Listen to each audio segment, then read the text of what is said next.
Hello everyone, welcome to 𝗼𝗵𝗺 and we are discussing CVS and blood, and this is going to be amalgamation of 6th, 7th and 8th lecture where we will discuss Borrelia, Leptospira and Brucella one after the other. This is your microbiology faculty and a mentor welcoming you to the session. My dear friends, Borrelia and Leptospira, both of them belongs to spirochaetes. Borrelia, Leptospira and in fact one more that is called as syphilis. These three are the parts of spirochaetes, this one and this one. So why I told you this? Because they share a general characters, right?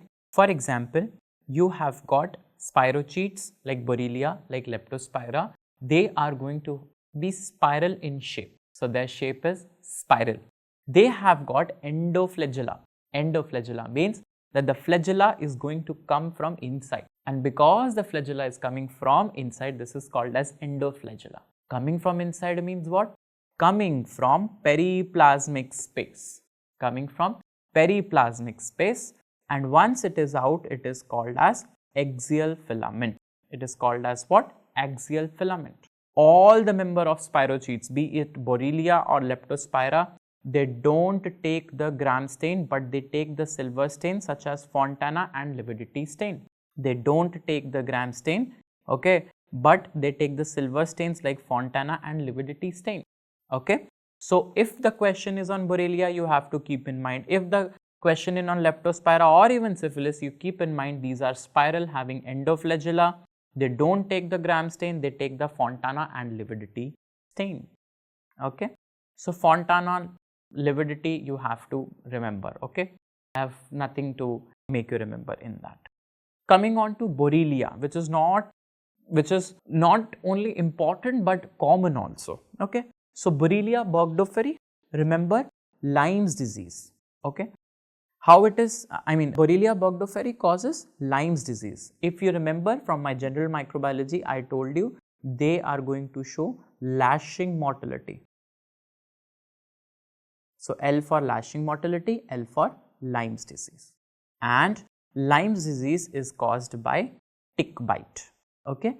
So tick bite can cause the Borrelia burgdorferi, and rather hard tick is responsible for causing that, okay, hard tick. So the lesions will be target lesions or annular lesions which are called as erythema migrans. Erythema migrans. And the complication is going to be Bell's palsy or carditis. The treatment is going to be doxycycline. So I'll make you remember each and everything now. Please remember, you are becoming doctor, that is rickets, D for doxy, from a medical college, mycoplasma, and C for chlamydia. To write MLCs, you are going to write MLCs, M for again myco, C for chlamydia. And what is this L for? L for Lyme's disease. L for what? Lyme's disease. You got it? Lyme's disease. Now this Lyme disease or Borrelia burgdorferi is having lashing mortality, okay. I have told you to remember this with the help of a car, Ferrari, okay. Now if you write Ferrari, it is F and T which look very similar. So T is important to remember that it is by the tick, hard tick. It is having the target lesions, okay. And for that matter, if you see 7 also look like this. So 7 is also looking like that. So 7 means it is going to cranial nerve, 7th is affected. So it is going to affect the cranial nerve number 7, that is Bell's palsy, okay. So it's very easy to remember Borrelia burgdorferi, just like Ferrari. Ferrari is lush, shining, so lashing mortality, L for lashing, L for Lyme's disease. Please remember that Ferrari F is similar to T, so hard tick and target lesion, and similar to 7th causing the Bell's palsy, okay. The treatment, doctor, MC, MLC, everything is going to be doxycycline. Coming on to recurrence. So something is recurring, coming one after the another, that means it is relapsing. So it is responsible for causing the relapsing fever. but now the tick is not hard, it is the soft tick. So for example, a person is getting ill again and again, so you will have a soft corner for them. So soft tick is going to do this recurrence. Okay. If it is endemic, then it is going to be caused by soft tick, endemic. But if it is epidemic, please, epidemic, the word is coming, P for perf, L for 𝗲𝗏, L is louse. Okay, you got it, louse? Yes, good. The treatment again is going to be 𝗲𝗏𝗏𝗏. So now, have you seen borreliosis is being caused by hard tick also, is being caused by soft tick also, is being caused by louse also. So louse if it is epidemic, soft if it is endemic, hard is causing what? Borrelia burgdorferi, or you can say Lyme's disease. Okay. Borrelia vincenti, it is a oral commensal causing Vincent's angina or the trench mouth. Again the treatment is going to be 𝗲𝗏𝗏𝗏 only, although Vincent angina is caused by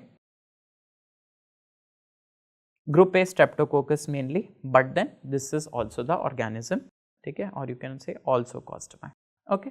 So this was about the Borrelia. So I have told you Borrelia, the Lyme's, the relapsing fever. Coming on to the next one, that is Leptospira. Syphilis we will discuss sometime later, but now coming on to Leptospira. Leptospira, the reservoir of Leptospira is rat. That's why, my dear friends, in the end I have written it for you, that this is called as rat fever, rice field fever, rainfall fever, or even the swampy fever as well. RRR, very famous movie, RRR, Oscar winning movie, RRR, revising you, rat, rice field and rainfall. So do you love that movie? Yes, I love that movie. L for Leptospira. So Leptospira is associated with RRR, rat, rice field, rainfall. Okay. So obviously rice field means long standing farmers are at higher risk, right? And the rats obviously are the most important risk factor for Leptospira. How it is transmitted? So the rat urine is going to contaminate the water sources and the man comes in contact with the contaminated water. So it enters through the abraded skin, or they may enter through the normal skin also, but mostly it enters through the abraded skin, and this is how it looks like. In fact, for that matter, all these spirochetes look like this. When we will discuss syphilis, I will give you the picture also. Okay. Now pathogenesis, remember it has got septicemic phase and immune phase. There are two phases which are there with your Leptospira. One is septicemic, septic. Septic means infection. Semia means going into blood. So first initial part is when the infection is entering into the blood. So spirochetes is entering into the bloodstream and is spreading to various organs like brain, like liver, lung, kidney, heart, but it is going to them with the vessels, so it is going to damage the vessels also. Okay, right? How it can?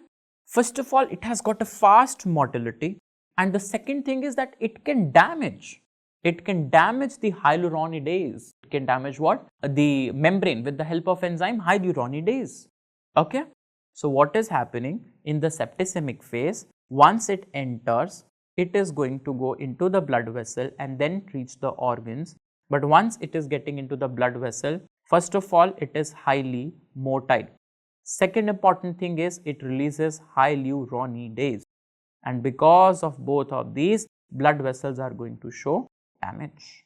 Whereas in immune phase, if I talk about, please remember, in immune phase, the antibodies will develop and they are going to clear the spirochetes from the blood. But my dear friends, antibodies and antigen both are produced. Some of them are going to form a complex. This is a complex which has been formed, and this complex is deposited in tissues. For example, renal colonization. Bacteria Leptospira is going to come from rat urine, going to your urine, your urine means it is going to attach to PCT, adhere to PCT, brush border epithelium, then it is shed into the urine. So, this is about the immune phase and the septicemic phase of Leptospira. Coming on to clinical feature. The clinical feature is that 10 to 30 days is just the, is the incubation period. For 10 days, 30 days, 1 month, you won't realize what happened. Okay. Then there will be two forms, an icteric form and icteric form, which is called as Weil's disease. Now, icterus, you very well know what is icterus. The yellowish discoloration.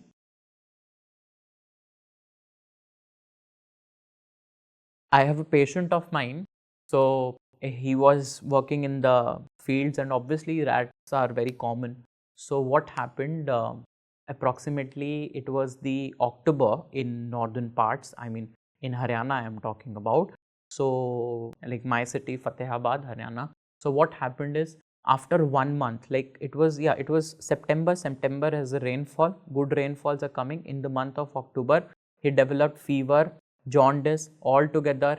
Okay, 30 days was the incubation period, and after 30 days he developed what? He developed fever plus jaundice.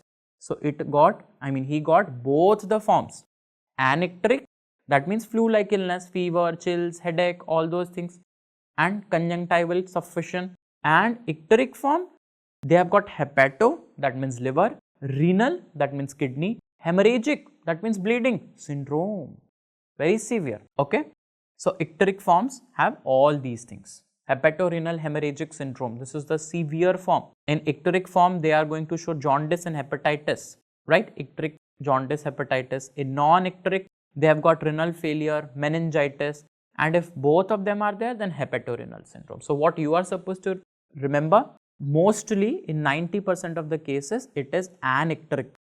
That means only flu-like illness is going to be there. The keyword is very important. This is the keyword, conjunctival suffusion. This is a previous year question. Many questions have been asked from this.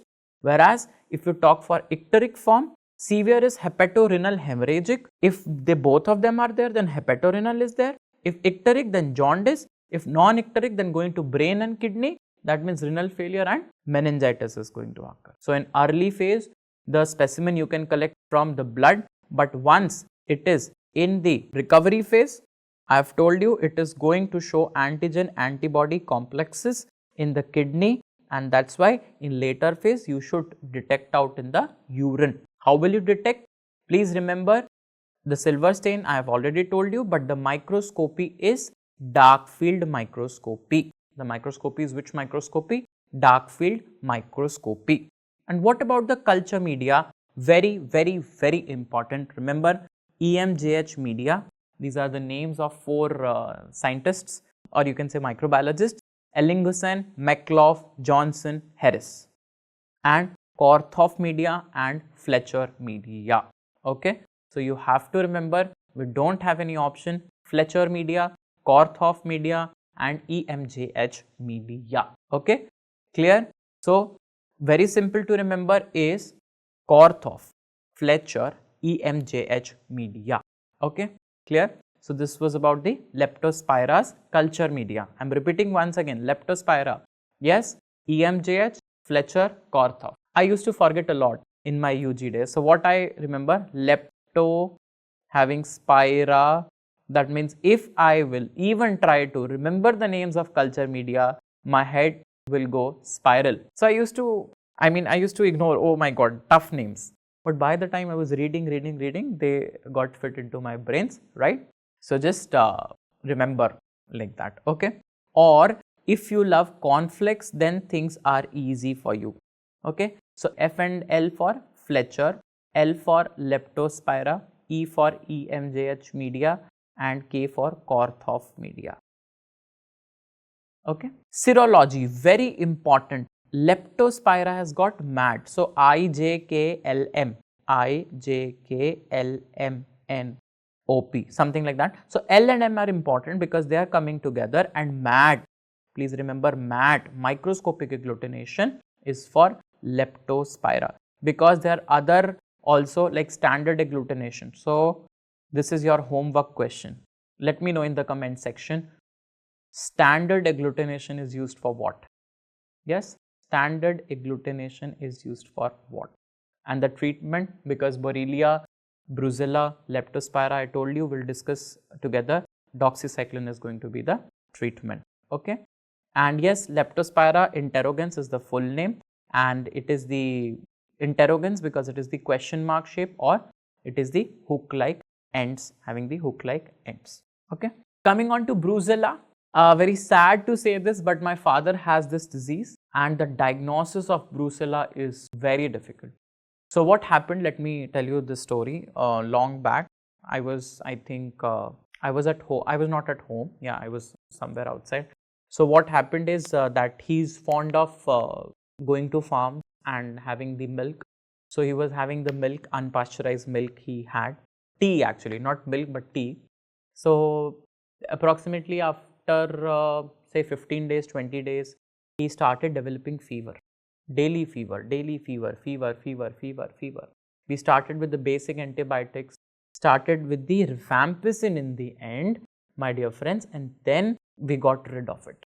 Daily fever was there, daily, not even a single day, I can't remember, and we were very, in a very big problem. So this Brucella is something which my whole family knows about. So my extended family, the people sitting out there, please, you should be aware of Brucella because it is not easy to diagnose. But if you diagnose and start rifampicin and doxycycline, very important, on time, the patient is going to improve. Okay. So remember, this is 𝗵𝗵𝗴𝗺, this we have already discussed. This is zoonotic. I told you that he is fond of milk, right? So even the sheep, I've written the sheep, the goat, right? The cattle, okay, the dogs, the pigs, every one of them, zoonotic, right? And it was stuck inside. Why? Because it was not ready to leave. Why? What he was getting? He was getting oxygen. These are obligate aerobes, okay? They were having, yes, oxygen. And later on we got to know, I am not against the people who are practicing branches other than allopathy, but there is a person known to me. They said you take the placental extracts from a newborn kid, the placental extracts, and apply to your navel, it will go off. My dear friend, it was increased. Why? Because the placenta, understand, this is present in placenta. There is a material which is called as erythritol. Erythritol is present in placenta, so which is a growth factor for Brucella. Okay. So in animals, it is known to cause abortion. Why? Because this is the placenta. Placenta is rich in erythritol, and this is going to grow, which is going to kill the placenta, and that leads to abortion in animals. That honestly leads to abortion in animals, my dear friends. So just now, as I've told you, sheep and goats have Brucella, melitensis, cattle, abortus, dogs, canis, pigs, 𝗲𝗵𝗵𝗴𝗺. Easy to remember. Only the melitensis is a little bit irritable, but you have to remember it, melitensis. Okay, clear? Remember this. Antigen, it is responsible. So why my father was having the antigen? So see, abortus, A antigen, melitensis, M antigen, A and M antigen were being secreted continuously, my dear friends. And this fever, later the infectious disease specialist, he called me, he said, come here. Yes sir. He said, haven't you read about this? No sir, I have read. Okay, just tell me which is the fever. Oh, I thought, oh my God. Then I spoke. Oh sir, is it undulant fever? He said, yes, it is undulant fever. He gave me a fruit. He gave me an orange fruit and asked me, what is this? Oh sir, Malta fever. He said, yes. So Brucellosis is also called as undulant fever or Malta fever. So my father looked at me and said, but son, yes papa, my fever was somehow vanished in the night time. Have you seen? Have you noticed this pattern? I said, yes, yes. So this is the fever which rises in daytime, falls at night. This is called as undulant fever. Hopefully it was not severe, because if it would have been severe, there would have been lymphadenopathy, splenomegaly, both of these things. It can even go to bones, and in bones it causes osteomyelitis, and because the bones are gone, the bone marrow is also gone, which causes pancytopenia. Luckily, we were safe that it didn't enter the long bones, it didn't enter the lymph node, and it didn't enter the spleen. Otherwise, Brucella, very pathetic. I remember it like that. Brucella, S for spleen, L for long bones. Although you should write bones because it is seen in vertebra. Okay. And then L for lymphadenopathy. Okay. And there is a good history of consumption of unpasteurized milk or animal foods or animal food products. How did we diagnose? We even sent the sample. Which sample? Bone marrow sample. We even sent the bone marrow sample, right, because it is the best one instead of the blood sample, right? And the report came very late. After 3 weeks, the report came. And that media also, it was very costly. The microbiologist called me, sir, we have the media, but media is very costly. I said, whatever it is, do that. I said, why the media is very costly? She said, sir, it is having biphasic media. It is having liquid media also. It is having solid media also. That's why it's too costly. I said, it's okay. Just do that. Castaneda's biphasic media. Once my father was all right, I sat down on the chair. SAT means Standard Agglutination Test for Brucella. I sat down on the chair because he was relieved by taking doxycycline and rifampicin, and even the streptomycin plus rifampicin we also give alternatively. And this is how my father was cured. So, if today a thought comes that you are being tired of this profession, let me tell you, your family is waiting for you to cure them. With this, my dear children, I bid you bye-bye. We will meet in the another session. Thank you so much, and waiting for your love, support, blessings, comments and feedback in the comment section below. Thank you.